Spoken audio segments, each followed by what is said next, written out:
Hello friends, आजच्या नवीन व्हिडिओमध्ये तुमचे मनापासून स्वागत करते. तर आज आपण बघा 34 साईजचा हा ब्लाऊज आहे. तर खूप सुंदर असा हा बघा ब्लाऊज पीस आहे. तर त्याची संपूर्ण कटिंग आजच्या व्हिडिओमध्ये आपण पाहणार आहोत. तर बघा इथं कापड आहे ते एका साईडला आपण ठेवून देऊया आणि 3.5 इंचची बाही आहे. तर कटिंग कशी करायची तर व्हिडिओ तुम्ही शेवटपर्यंत पहा. तर कटिंगसुद्धा तुम्हाला व्यवस्थित परफेक्ट अशी जमेल. आता इथं बघा अस्तर घेतलेला आहे मी. तर स्लीव जी आहे तर ते छोटे आहे. तर त्यासाठी मी आपला रेग्युलरचा जो अस्तर असतो तर तो इथे घेतलेला आहे. तर सर्वात पहिले बघा कापड आहे ते खालीवर आहे खालच्या साईडला.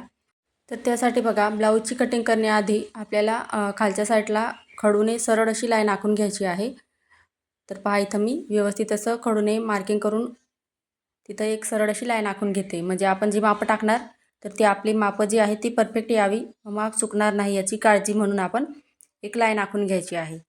तर बघा इथं मी अस्तर घेतलेलं आहे. बंद बाजू आहे ती माझ्या साईडला ठेवलेली आहे. ओपन बाजू पुढच्या साईडला आहे. आता बंद बाजूकडून सर्वात पहिले आपल्याला ब्लाऊजची उंची टाकायची आहे बघा. तर हा 34 साईजचा ब्लाऊज आहे. तर सर्वात पहिले बघा ब्लाऊजची उंची टाकायची आहे. तर 15 इंच ब्लाऊजची उंची आहे. तर त्यासाठी इथं बघा मी 15 इंच उंचीवरती मार्किंग करून घेतली.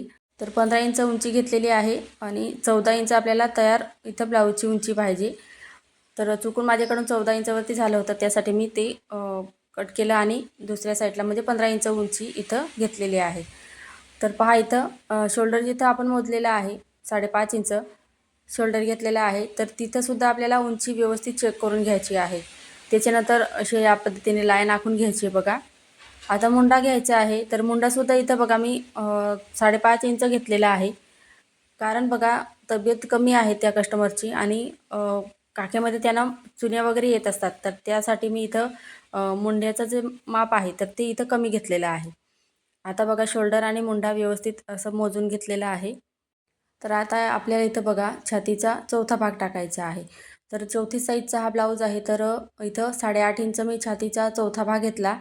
तर इथं बघा आपल्याला 2 इंच इथं शिलाई मार्जिन एड करायचं आहे. तर प्रिन्सेस कट ब्लाऊज कटिंग करताना 2 इंच मार्जिन घ्या शिलाई मार्जिन आणि कटोरी ब्लाऊज असेल तर 1.5 इंच घ्या. आता खालच्या साईडला सुद्धा 10.5 इंचवरती मार्किंग करून घेते बघा मी. आणि व्यवस्थित असं आपल्याला मार्किंग करून घ्यायचं आहे. म्हणजे खालच्या साईडला सुद्धा 10.5 इंच घडी घेतलेली आहे मी आणि छातीची घडीसुद्धा 10.5 इंच आहे. आता मुंड्याचं माप टाकायचं आहे. तर पाठीमागचा मुंडा आहे तर तो इथं 1.5 इंचवरती घेतलेला आहे मी. आता तुमचा मुंडा जेवढा असेल त्याचे निम्मे करायचा आहे. आता हे तिघं पॉईंट आपले रेडी झालेले इथं. तर तिघं पॉईंट आहे ते व्यवस्थित जोडायचे. म्हणजे चुन्या वगैरे येणार नाही काखेमध्ये आणि ब्लाऊजसुद्धा टाईट होत नाही. तर हे बघा या पद्धतीने मुंड्याचा आकारसुद्धा मी देऊन दिला. आता आपल्याला जे मार्किंग केलेलं आहे त्याच्यावरती इथं कटिंग करून घ्यायचं आहे. तर जसं मार्किंग केलेलं आहे तसं मी इथं कट करून घेते बघा. तर हा जो पाठीमागचा पार्ट आहे तर तो ठेवून आपल्याला पुढच्या भागाची सुद्धा कटिंग करायची आहे. तर पहा इथं मुंडासुद्धा व्यवस्थित कट करून घेतला. आता इथं बघा जे साईडला मार्किंग केलेलं आहे म्हणजे खालच्या साईडला ते सुद्धा इथं आठवणीने कटिंग करून घ्यायचं आहे. नाही तर काय होईल आपल्या भागाची उंची वाढून जाईल. तर आता इथे बघा पुढच्या भागाचे सुद्धा कटिंग करणार आहोत. तर अस्तर आहे ते मी या पद्धतीने फिरवून घेतलेलं आहे. आता तुम्हाला मशीन दिसते त्या साईडला ओपन बाजू आहे कापडाची आणि माझा जो उलटा हात आहे त्या साईडला बंद बाजू होती. आता सर्वात पहिले बघा या साईडला सुद्धा मी 1/2 इंचवरती एक लाईन आखून घेते. पुढच्या भागाची कटिंग करायची आहे आपल्याला. तर हुक पट्टीसाठी 1/2 इंच मी एक्स्ट्रा इथं मार्जिन सोडलेले आहे. आता बघा जो पाठीमागचा पार्ट आहे तर तो जसा आहे तसा ठेवायचा आहे. त्याच्यानंतर बघा पुढच्या भागामध्ये आपल्याला 1 इंच मार्जिन लागत असते. तर त्यासाठी खालच्या साईडला बघा मी 1 इंच एवढी मार्जिन सोडलेली आहे कापडाची. आणि त्याच्यानंतर बघा आपल्याला जो पाठीमागचा पार्ट आपण ठेवलेला आहे तर त्याची मार्किंग जशी आहे तशी इथं करून घ्यायची आहे. म्हणजे आपल्याला पुढच्या भागाची कटिंग करायला सोपं जाईल. तर पहिली स्टेप म्हणजे बघा इथं सर्वात पहिले आपण इथं पाठीमागचा पार्ट जसा आहे तसा इथं आपण ठेवून इथं आखून घ्यायचा आहे. आणि 1 इंच मार्जिन सोडून द्यायची आहे. तर खालच्या साईडला सुद्धा मी आखून घेतलेलं आहे म्हणजे आपल्याला लक्षात राहील कुठून आपण उंची वाढवलेली आहे ब्लाऊजची.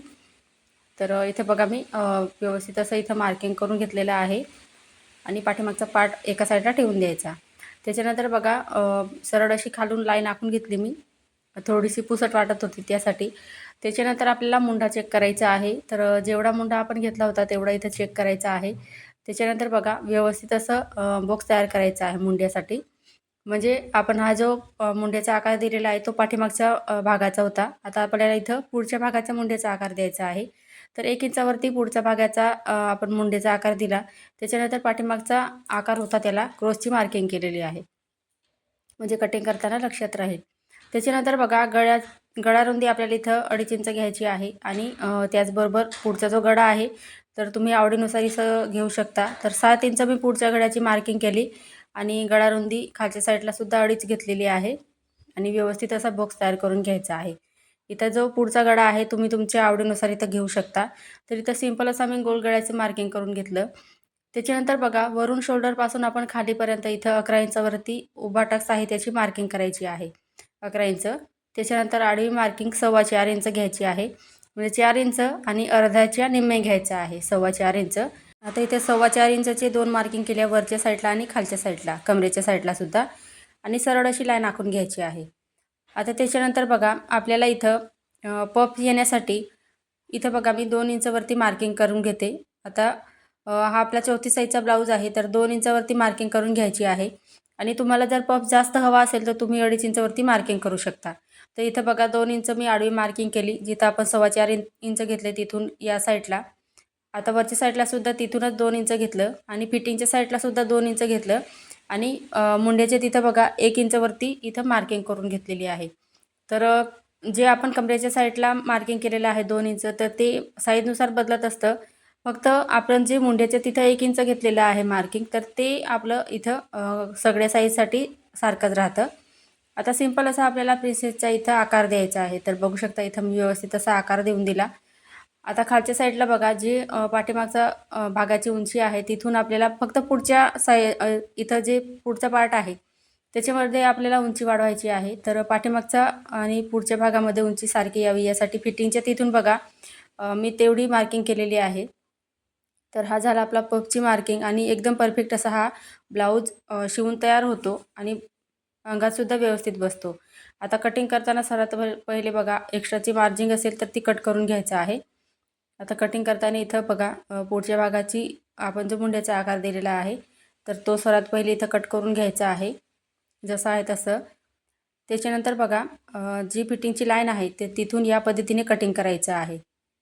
तर पहा मी जसं दाखवते आहे व्हिडिओमध्ये सेम त्याच पद्धतीने ब्लाऊजची कटिंग करायची आहे. आता मधला पफ येण्यासाठी आपण जेवढं इथं 2 इंचाची मार्जिंग बघा इथं पफ येण्यासाठी एक्स्ट्रा सोडलेलं आहे त्यासाठी आपण फिटिंगमध्ये सुद्धा 2 इंच एक्स्ट्रा मार्जिंग वाढवलेली आहे. तर हे लक्षात राहू द्या. त्याच्यानंतर बघा पुढचा जो गळा आहे त्याचासुद्धा मी इथं कटिंग करून घेते. तर व्यवस्थित असं इथं गोलगड्याचा शेप दिलेला आहे तो कट करून घेते. तर इथं पुढच्या भागाची सुद्धा आपली कटिंग झालेली आहे. तर आता इथं बघा जो कापड उरलेला आहे त्याच्यात आपल्याला बाहीची कटिंग करायची आहे. तर बाही इथं 3.5 इंचची आहे तर या कापडामध्ये व्यवस्थित अशी पुरून जाईल. लांब जेव्हा बाही असते तर त्यासाठी आपल्याला 1 इंच इथं कापड लागत असतं म्हणजे अस्तरचं. तर इथं बघा 4 पदरी घडी घालून घ्यायची आहे. आता छातीची घडी आपण बघा 10.5 इंच घेतलेली होती. तर आपल्याला इथं बघा बाहीची घडी 9.5 इंच घ्यायचं आहे. म्हणजे आपण जेवढं मार्जिंग एड केलेलं होतं ते धरून आपली 10.5 इंच घडी आली होती. तर 9.5 इंच इथं मी घडी घेतलेली आहे बघू शकता. बाहीची घडी 9.5 इंच 4 पदरी घडी घालून घ्यायची आहे. आता 3.5 इंच बाही लांबी त्याच्यामध्ये 1 इंच मार्जिंग एड करायचं आहे. म्हणजे काय होईल तुमची बाही जी आहे तर ती व्यवस्थित तिला अस्तर जॉईंट होईल. म्हणजे खालच्या साईडला अर्धा इंच अस्तर जॉईंट करण्यामध्ये जातं आणि जेव्हा आपण ब्लाऊजसोबत बाही जॉईंट करतो तेव्हासुद्धा वरती अर्धा इंच जॉईंट करायचं आहे. आता मुंड्याचा आकार देण्यासाठी बघा वरून जी ओपन बाजू आहे त्या साईडला मी वरून 2.25 इंचावरती मार्किंग केलेलं आहे आणि तिरकस लाईन आखून घ्यायची आहे. आतल्या साईडला 2 इंच घेतलं होतं तिथून तिरकस लाईन आखून घेतलेली आहे. आता तिरकस लाईन आहे तर तिला आपल्याला 3 पॉईंट घ्यायचे आहे. इथं 1.5 इंचाचे लहान साईज आहे त्यासाठी. आता बघा खालचा जो पॉईंट होता पहिला पॉईंट होता त्याला खाली अर्धा इंच आणि वरचे जे 2 आहे त्यांना वरच्या साईडला अर्धा इंच घ्यायचा आहे आणि सिंपल असा आपल्याला बाहीचा इथं शेप देऊन द्यायचा आहे. बघा कुठलीही काय आपल्याला इथं गणित करायची गरज नाही. जसं आहे तसं इथे परफेक्ट असं आपली बाही कटिंग होऊन इथं रेडी होते आणि बाही आहे ती परफेक्ट अशी बसते. चुन्या वगैरे येत नाही आणि त्याचबरोबर बघा बाही जोडताना कमी पडत नाही. तर त्याच्यानंतर बघा आपल्याला इथं बघा दंडघेरचं माप तुम्हाला दाखवून देते. 6.5 इंच दंडघेर आहे आणि 2 इंच इथं मी मार्जिन घेतलेली आहे ब्लाऊजमध्ये, तर ते सुद्धा दाखवून देते. नाही तर मी काय करते, ब्लाऊज जेव्हा शिवते तर तेव्हा जिथं ते दंडघेर वगैरे कटिंग करत असते. आता बाही ओपन करून आपल्याला पुढचा मुंड्याचा आकार इथं कटिंग करून घ्यायचा आहे. तर बघा इथं बाही आपली कटिंग झालेली आहे. आता पॅटर्न आहे ते आपल्याला ब्लाऊजवरती ठेवून कटिंग करायचे आहे. तर सर्वात पहिले बघा, ब्लाऊज पीस जो आहे तर तो सरळ बाजूने ठेवायचा आहे, उलट्या साईडने न ठेवता सरळ बाजूकडून आपल्याला ब्लाऊज आहे तो व्यवस्थित चेक करून ठेवायचा आहे आणि त्याची बंद बाजू आहे ती आपल्या साईडला ठेवायची, म्हणजे कटिंग करायला सोपं जातं त्यासाठी. आता इथं बघा, बंद बाजू आहे त्या साईडला आपल्याला पाठीमागचा पार्ट आहे तो ठेवायचा आहे आणि पाव इंच किंवा तुम्ही इथं अर्धा इंच सोडून इथं मार्जिन सोडायची आहे आणि कटिंग करून घ्यायची आहे कापडाची, म्हणजे अस्तर जोडायला आपल्याला सोपं जातं त्यासाठी. आता इथं बघा, जो आपला प्रिन्सेसची जी कटोरी आहे तर ती मी या पद्धतीने इथे ठेवून घेते आणि खाली बघा कापड थोडंसं गोळा झालेलं होता, त्यासाठी इथं मी थोडं वरूनच इथं ठेवलेलं आहे.